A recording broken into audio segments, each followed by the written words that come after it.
Dur öksüreceğim, bekle bir saniye. Çok eğlenceli sketch. Tebrik ediyorum. Nereden aklınıza geliyor? Metin nereden aklına geliyor? Evet, başlayalım. Öksüreyim mi? Ama öksüz.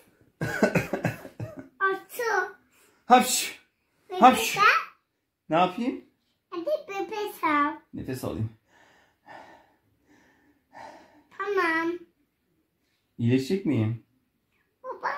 Baba. Açın. Evet. İlaç verecek misin bana? Hadi bir de ilaç ver bana. Hadi. Ha, ben doktor olayım bu sefer de. Hı. Sen ama önce bana ilaç ver. Baba.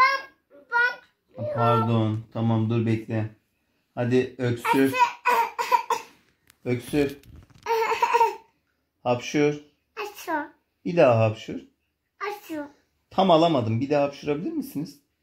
Hapşur. Açı. Nefes al. Tamam. Bir de gözünüzü kırpın. Ağzınızı da açar mısınız? Tamam. İyileşeceksiniz. Size bir ilaç vereyim hemen. Ağzınızı açın. Pıst pıst pıst pıst. Tamam. Hadi. Bunu da vereyim. Tamam. İyileşeceksiniz. Tamam mı? Baba bye bye. Geçmiş olsun. Baba. Geçmiş olsun. Baba bye bye. Bay bay.